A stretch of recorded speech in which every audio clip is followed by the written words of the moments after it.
Light बंद करून घ्या ना, गरम होतं ना.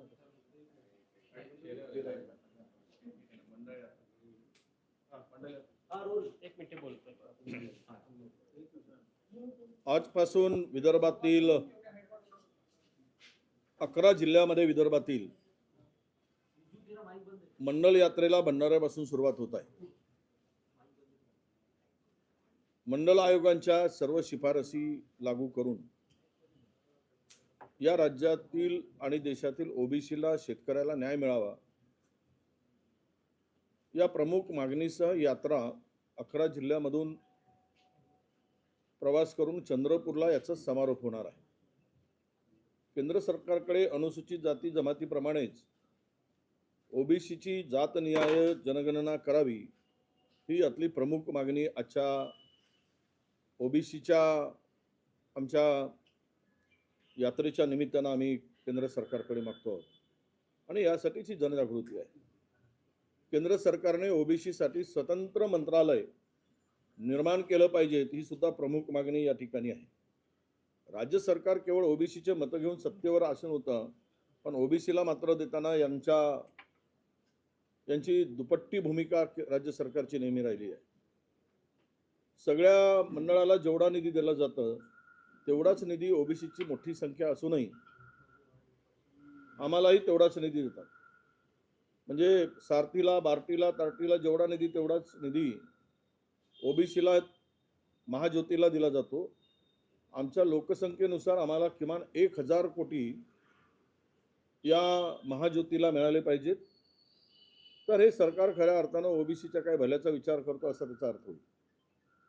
इतर बहुजन कल्याण विभागातर्फे प्रत्येक जिल्ह्यामध्ये महात्मा ज्योतिबा फुले ओबीसी भवन निर्माण करण्यासाठी सरकारने निधी दिला पाहिजे ही सुद्धा एक प्रमुख मागणी आहे. आणि यामध्ये ओबीसीचा 1,00,000 पदाचा बॅकलॉग आहे, ते सरकार भरतच नाही आहे. आणि त्या 1,00,000 पदाचा बॅकलॉग पूर्णतः त्वरित भरावा, कारण नेहमीच महायुतीच्या सरकारकडून ओपन टू ऑल ओपन, म्हणजे एखाद्या विद्यार्थ्याला जर 1,200 मार्क्स असतील तर तो कुठल्याही कॅटेगरीचा असो तो ओपन मध्ये आला पाहिजे. त्याच्या खालचे मग सगळे कॅटेगरीमध्ये आले पाहिजे. परंतु आमच्या ओबीसीच्या मुलांना 150 मार्क्स असले तरी त्याला कॅटेगरीमध्ये टाकलं जातं आणि 90 असलेल्या मुलाला ओपन मध्ये सिलेक्ट केलं जातं, ओपन टू ओपन म्हणून. हा अत्यंत धोकादायक निर्णय केंद्र आणि राज्य सरकारने घेतलेला आहे. त्यामुळे ओबीसीवर आणि कॅटेगरीच्या लोकांवर, एससी एसटीवर प्रचंड अन्याय या निमित्तानं, या JRच्या निमित्तानं होतो आहे. म्हणून या 1,00,000 पदाचा जो बॅकलॉग आहे तो त्वरित भरावा आणि ओबीसी समुदायाला लोकसंख्येप्रमाणे बजेटमध्ये प्रावधान करावं, अशा अनेक मागण्या घेऊन आज आम्ही ओबीसीच्या हक्कासाठी, अधिकारासाठी या मंडल यात्रेचं आयोजन केलं आहे. भंडाऱ्यापासून सुरू होऊन ही यात्रा 11 जिल्ह्यातून फिरून चंद्रपूरला याचा समारोप होणार आहे. दरवर्षीची यात्रा आमचे काही कार्यकर्ते, पदाधिकारी काढले जातात आमच्या सकल ओबीसी मोर्चाच्या माध्यमातून. सरकारची मला भूमिकाच कळत नाही की समृद्धीच्या वाट लावली, समृद्धीवर ॲक्सिडेंट झाला आहे मोठ्या प्रमाणामध्ये, समृद्धीवर लोक आता गाडी चालवायला घाबरतात, काय दोष आहेत ते कळत नाही. आता समृद्धीचं एक्सटेन्शन करून भंडारा, गडचिरोली, नागपूर, आपला चंद्रपूर, गोंदियापर्यंत याचा मार्ग साठी जवळपास विदर्भामध्ये 5 पॅकेज 5-5 हजार कोटीचे, 30,000 कोटीची कामं आणि मोठ्या कंत्राटदाराला फायदा मिळवण्यासाठी ही कामं छोटी नाही, क्लब करून 5-5 हजार कोटीची कामं. महाराष्ट्रात फक्त 15-16च कॉन्ट्रॅक्टर आहेत ही कामं घेऊ. महाराष्ट्रात म्हणजे देशात, महाराष्ट्रात नाही देशभरामध्ये या 16च लोकांना काम मिळावं आणि टक्केवारी बरोबर वसूल व्हावी 20% आणि शेतकऱ्यांचं नुकसान व्हावं. या ठिकाणी भंडारा, गोंदिया, चंद्रपूर, गडचिरोलीच्या सर्व शेतकऱ्यांनी त्यांच्या जमिनी देणार नाही असा निर्धार केला. सुपीक जमिनी आहेत, सिंचनाखालच्या जमिनी आहेत. जमिनीचे दर आता 25 लाख ते 40 लाख 50 लाख रुपयापर्यंत गेलेले आहेत आणि सरकार मात्र त्यांना 30 लाख प्रति हेक्टरी जर मोबदला देत असेल तर त्या जमिनी ते भूमिहीन होतील, बेघर होतील, उद्या रस्त्यावर उतरतील आणि या बळजबरीनं जमिनी मोजण्याचं काम 400 300 पोलीस लावून या समृद्धीची मोजणी जबरदस्तीनं सुरू आहे. ते गडचिरोली चंद्रपूर जिल्ह्यात सुरू आहे, भंडारा जिल्ह्यात सुरू आहे आणि या पद्धतीनं सरकारने बळजबरी करून शेतकऱ्याचा गळा घोटण्याचं काम सुरू केलं आहे. त्यामुळं या सर्व शेतकऱ्यांनी, या चारही जिल्ह्यातील शेतकऱ्यांनी त्याला विरोध केला आहे. सरकारने हा महामार्ग समृद्धी महामार्ग करत असताना हा केवळ कोणासाठी आहे? उद्योगपतीसाठी आहे मोजक्या की गडचिरोली जिल्ह्यातील खाण मालकासाठी आहे? कशाची हाव आहे? टक्केवारी वसूल करायसाठी आहे राज्य सरकारला 20% 25% आणि मोठ्या ठेकेदारांचा भलं करायसाठी आहे आणि शेतकऱ्यांना उद्ध्वस्त करायसाठी आहे का? म्हणून या सर्व शेतकऱ्यांनी याला विरोध केला आहे. हे उद्याच्या दृष्टीनं जर बळजबरी केली तर आंदोलन पेटेल आणि याचा जो काही परिणाम होईल तो सरकारला भोगावा लागेल. हे सरकारने लक्षात घेऊन या समृद्धीच्या संदर्भात पुनर्विचार केला पाहिजे अशी आमची स्पष्टपणे मागणी आहे. देवेंद्र फडणवीस यांना दैवी शक्ती मिळाली आहे, ते सर्व गुणात्मक आहे असं चंद्रकांत दादा पाटील काल एका कार्यक्रमादरम्यान बोलत होते. देवाभाऊ पुस्तक प्रकाशित नाही, चंद्रकांत दादा आसारामचे कदाचित चेले असावेत म्हणून त्याला अंतर्ज्ञान होत असावा किंवा राम रहीमचे चेले झाले असावेत. पृथ्वीवर कलियुगामध्ये कोणामध्ये दैवी शक्ती आहे किंवा त्यांनी बाबा रामदेवकडून किंवा ते बागेश्वरकडून वगैरे काही कला शिकली असावी म्हणून त्यांना या प्रकारचा अंतर्ज्ञान झाला असेल म्हणून अशा प्रकारची गोष्ट त्यांनी केली. जंतर मंतरवर झालेलं सीजेपीचं आंदोलन हे देशविरोधी असल्याचं आरएसएसचे सरकार्यवाह अतुल लिमये यांनी म्हटलेलं आहे. तर दीपकेंच्या अमेरिकेतील शिक्षणाचा खर्च कोणी उचलला असं आरटीआय मधून माहिती मागवण्यात आली. सगळी माहिती मागवा. जर या देशामध्ये त्या ठिकाणी आंदोलन करणाऱ्या लाखो मुलांना देशद्रोही म्हणत असाल RSS हे देशद्रोही असं समजायचं का? यांना फंडिंग कुठून येते? उघड करावं RSSनी. आम्हाला कुठून परदेशातून फंडिंग येते, देशातून येते, किती आलेत? एक तर रजिस्ट्रेशन करत नाहीत, हिसाब देत नाहीत आणि लोकांना देशद्रोही ठरत चाललेत. कोण तो लिमये आहे त्याला थोडी तरी लाज वाटायला पाहिजेत. आपण काय बोलतोय? तरुणांना देशद्रोही समजतो. अरे जनाची नाही मनाची शरम ठेवा. लाखो लोक रस्त्यावर उतरतात, शांततेच्या मार्गाने आंदोलन करतात आणि त्यांना तुम्ही देशद्रोही ठरवताय. मग RSS कोणती देशभक्तीवाली?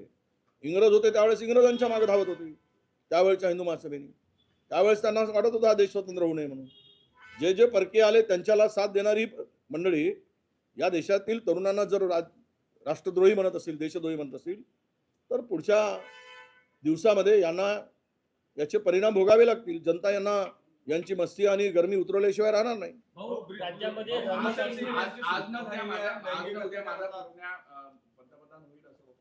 कोणालाही वाटतं, कोणाच्याही मुलाला वाटतं, स्वाभाविक आहे. नातेवाईकाला, भावांना, काकांना वाटणं स्वाभाविक आहे.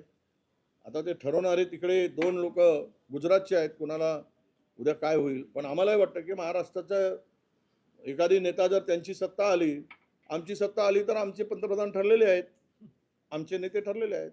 पण त्यांची जर सत्ता आली तर त्यांना कोणी पंतप्रधान करायचं तो भारतीय जनता पक्षाचं काम आहे. पण महाराष्ट्रातला जर आता मोदी साहेबांना हटवून देवेंद्र फडणवीस पंतप्रधान होत असतील तर आम्हाला मराठी माणसाला आनंद आहे. व्हावेत, आमच्या शुभेच्छा आहेत आणि महाराष्ट्राचा विकास व्हावा. मराठी माणूस नरेंद्र मोदी आणि अमित शहाना हटवून जर पंतप्रधान होत असेल कोणालाही आनंद वाटेल. तो त्यांचा अंतर्गत प्रश्न आहे.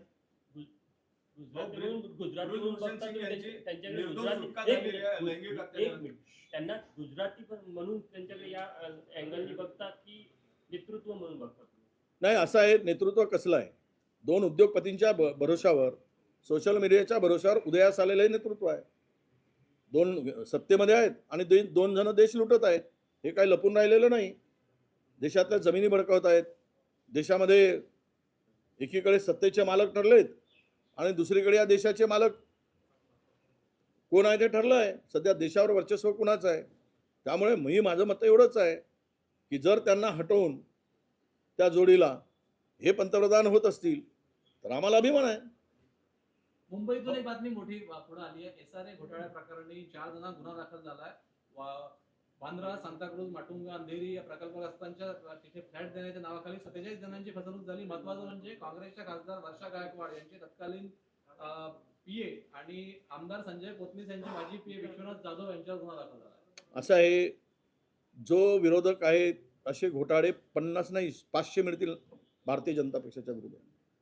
आमच्या अनेक तक्रारी दिल्या आहेत. त्याच्यामध्ये आता जे SRAचे काम चालले आहे सगळे कोणाची कामं चालली आहेत, कोणाला उद्ध्वस्त केलं जात आहे. किती झोपडपट्ट्या 200 असतील तर 500 दाखवले जातात. झोपडपट्ट्या नाही ती सरकारी जमीन SRAच्या नावाखाली बळकावली जात आहे आणि तिकडे टोलेजंग इमारती बांधले जात आहे.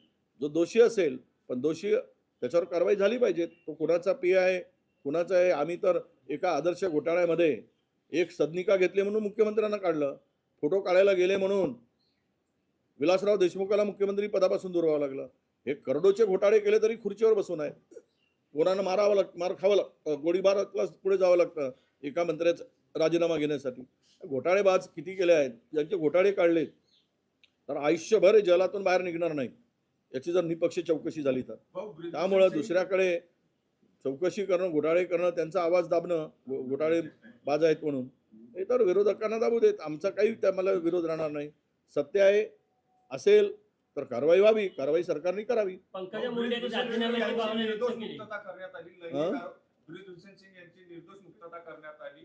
कुस्तीपट्टू त्या लैंगिक शोषणाच्या आरोपामध्ये जे चाललं होतं ते होणारच होतं. ज्यावेळेस पोरी रडत होत्या, पैलवान कुस्तीपटू रस्त्यावर उतरत होत्या, उतरून लढत होत्या, न्याय मागत होत्या, याने आमच्यावर बलात्कार केला, आमच्यावर लैंगिक अत्याचार केला म्हणून, त्यावेळेस हे त्यांचं गुणगान गात होते त्या ब्रजभूषण सिंगचं. हे होणारच होतं. बलात्कार करा, खून करा, लुटून टाका, देशाला बर्बाद करा, फक्त आमच्या बरोबर राहा, म्हणजे तुम्ही इमानदार. मग तुम्हाला सगळ्या दोषातून मुक्त करण्याचं काम कोर्टाकडून करून घेऊ, ED कडून करून घेऊ, CBI कडून करून घेऊ, पण तुम्ही मात्र मुक्त व्हाल. नाही याल तुम्हाला आम्ही अडकवल्याशिवाय राहणार नाही. हे धोरण आहे. भाजपाचं एकच धोरण आहे, भारतीय जनता पक्षाचं. त्यामुळे ते सत्तेचा वापर बलात्कारांना सोडतील, खून करणाऱ्यांना सोडतील उद्या. ज्या बलात्कारांची मिरवणूक काढली जाते या देशामध्ये गळ्यात हार घालून भारतीय जनता पक्षाच्या माजी आमदाराची, यापेक्षा या देशाचं दुर्दैव काय? त्यामुळे हे सुटणारच.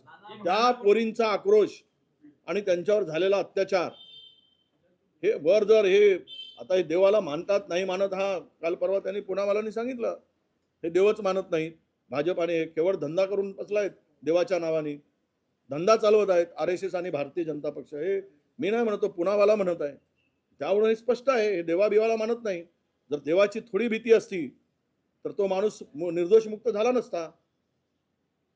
ईश्वराची थोडी जरी श्रद्धा असती तर त्या माणसाला त्यातून मुक्तता मिळाली नसती. नाना पटोलेंचा एक व्हिडिओ पुढे आलाय. पाद्यपूजा आणि काही कार्यकर्ते दुग्धाभिषेक करत त्यांचे पाय धुत आहेत, असा व्हिडिओ. काँग्रेस पक्षाची भूमिका काय आहे आणि काँग्रेस पक्षाचं आचरण आणि कृतीचा विरोधाभास दिसत आहे. काय समजतंय? नाही, मी अजून तो व्हिडिओ पाहिला नाही. मी 4 दिवस दौऱ्यात होतो, त्यामुळे व्हिडिओ पाहिल्यावर मी सांगतो. पंकजा मुंडेंनी राजीनाम्याची भावना व्यक्त केलेली आहे. कशा प्रकारे? नाही, आता त्या बिचाऱ्यांना जे या राज्यातील देशातील केवळ ओबीसीचं मत, पण ओबीसी नेतृत्वाला बाजूला सारण्याचं काम मुंडे साहेबांच्या पासून अन्याय सुरू झाला आहे. ते आज गेलेत बिचारे. त्यामुळे त्यांना असं वाटत असेल की आम्हाला न्याय मिळत नाही, कदाचित पक्षामध्ये आम्हाला आमच्या सगळ्या एवढ्या त्यागाला महत्त्व नाही, त्या उद्वेगातून ते म्हणाले असतील कदाचित. ह्या भावना कधी कधी बोलून दाखवतो, ज्यावेळेस त्रास वाढतो त्यावेळेस त्या भावना सहज येतात. पण मला वाटतं की पंकजाताईंना आमची विनंती राहील, एक ओबीसी नेत्या म्हणून, की तुम्ही अशा प्रकारचं पाऊल न उचलता बिनधास्त पक्षातून बाहेर पडा, ओबीसीचं नेतृत्व करा आणि महाराष्ट्राचे तुम्ही ओबीसीचे पहिले महिला मुख्यमंत्री व्हा, यासाठी आम्ही तुम्हाला साथ देऊ. बाहेर पडा भाजपातून आणि या मैदानात आमची त्यांना विनंती असणार आहे. पंकजा मुंडे जर का भाजपमधून बाहेर पडल्या, काँग्रेस त्यांना पक्षात घ्यायला तयार आहे? 100% घेऊ. हायकमांडला विचारून घेऊ. तो अर्थात माझा अधिकार नाही. तुम्ही म्हणाल की वडेट्टीवार सर्वोच्च नाही आहे, छोटा कार्यकर्ता आहे, पण आमची विनंती राहील की हायकमांडला सुद्धा या नेतृत्वाला सोबत घेतलं पाहिजे. राज्यात धर्मस्वातंत्र्य विधेयक लागू झालेलं आहे, कशा प्रकारे? नाही, आता हे या विधेयकावर येऊ तर लागू कुठे झालेला आहे? राष्ट्रपतीची सही झाली आहे. झाली काय? चॅलेंज करणार असं म्हटलं. आता सहीला ते गेलेलं आहे. म्हणजे झाली. झालं सही झाली असेल तर त्याला चॅलेंज करावं लागेल. हे जर या देशामध्ये देश कशासाठी चालवलं जातं? देशाच्या प्रगतीसाठी, देशातील जनतेला न्याय देण्यासाठी, त्यांच्या हक्कासाठी, त्यांच्या शिक्षण व्यवस्थेसाठी, त्यांच्या शेतकऱ्यांच्या हक्कासाठी, बेरोजगारांना नोकरी देण्यासाठी, देश प्रगतीपथावर नेण्यासाठी, देशाची आर्थिक उंची वाढवण्यासाठी, हा देश समृद्ध व्हावा यासाठी सरकारं निवडली जातात. धर्म समृद्ध व्हावा यासाठी सरकारं निवडली जात असतील तर धर्म हा घरचा काम आहे. घरातला आणि चौकटीतला विषय आहे. धर्म हा श्रद्धेचा आहे. जात धर्म हा पंथ जो असता आपापल्या श्रद्धेचा विषय आहे. त्याचा राजकारणाशी संबंध जोडून ते जर हे केलं तर उद्या आपल्या देशाची वाट लागेल आणि त्याला चॅलेंज करायचं काम प्रकाशजी आंबेडकर करत असतील तर ते करू देत. आम्हाला माझ्या पक्षाची भूमिका आमच्यात ठरेल. ज्या विधेयकावर आता बहुमताच्या भरोशावर हे सगळं पास केलं जात आहे.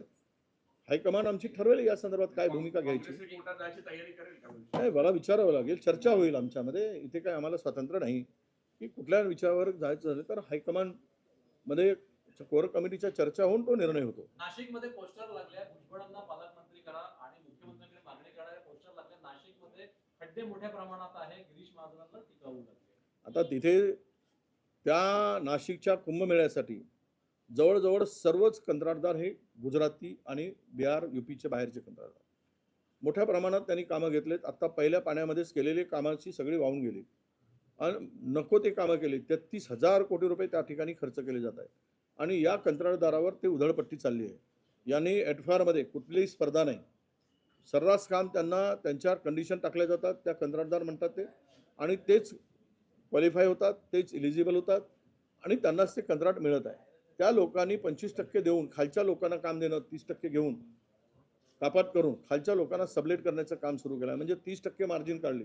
हे 30% मार्जिन कुठे चालली आहे या कामातील. यामुळं त्या ठिकाणी दुर्दशा झाली आहे. मी पण परवा जाऊन आलो 5-7 दिवसापूर्वी. मी पण नाशिकला गेलेलो होतो आणि त्यावेळेस मी पाहिले परिस्थिती. रस्त्याची अक्षरशः चाळण झाली.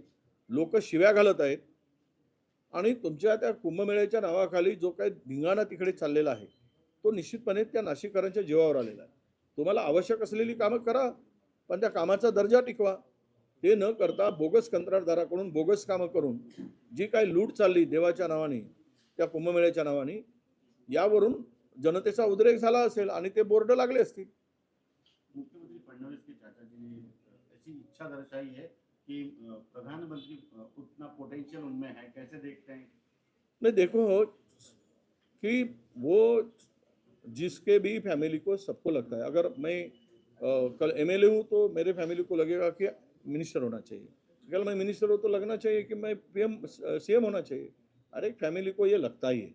और रहा सवाल देवेंद्र जी का PM होने का, तो हमें तो जब इनको हटाकर देवेंद्र जी PM होते और मराठी महाराष्ट्र की अस्मिता को हमें अच्छा लगेगा, आनंद मिलेगा. उनको हटाकर निश्चित रूप से इनको करते हैं हाईकमान उनकी पार्टी, वो उनका निर्णय है. पर सबकी इच्छा तो होती है. और मैं कहता हूँ कि देवेंद्र जी ने अभी 3 बार मुख्यमंत्री पद पर रहे, 2 बार, और उनको भी निश्चित रूप से लगता होगा कि हमें प्राइम मिनिस्टर बनना चाहिए. तो हमें तो लगता है कि देवेंद्र जी अभी केंद्र में जाए और नरेंद्र मोदी की जगह पर बैठे तो हमें महाराष्ट्र के लोगों को निश्चित महाराष्ट्र का एक नेता PM बनता है तो हमें आनंद होगा. पप्पू यादव की प्रेस कॉन्फ्रेंस में चप्पल फेंकी गई उनके, राम मंदिर का मुद्दा उठा रहे थे, घर पे निवास स्थान पे उनके प्रेस कॉन्फ्रेंस की. अब राम मंदिर की चोरी करके लूटने वालों को उनको मिर्ची क्यों लग रही है, उनके अंगार क्यों हो रहे हैं, उनकी पार्श्वभाग की अंगार क्यों हो रही है, ये सवाल आता है.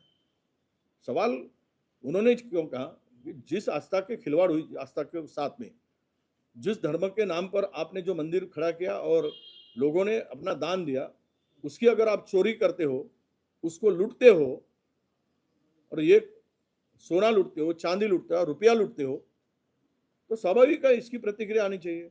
पर इसके बारे में जो लुटाए होंगे, लुटारू होंगे, उसको इसके बारे में मिर्ची लगी होगी, इसीलिए इस तरह के धंधे वो करते होंगे. लुटेरों के साथ में वो है तो लुटेरा को उसमें दर्द होना स्वाभाविक है.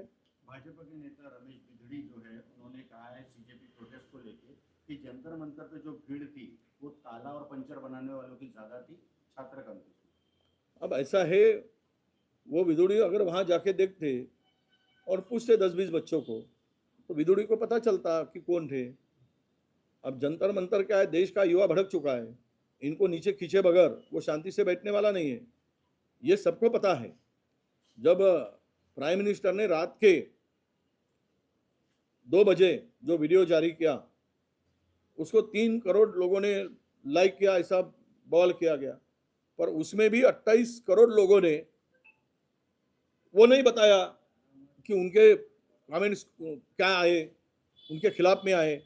जब 28 करोड़ लोग देश के खिलाफ में बात कर रहे तो समझ जाना चाहिए कि वो प्रोटेस्ट किसका था। अब इनको किसी को प्रोटेस्ट को देशद्रोही कहना, किसानों को खलिस्तानी कहना, युवाओं को दहशतवादी कहना, इनका तो रोज का धंधा हो गया है भाजपा का। इसके सिवा वो बोली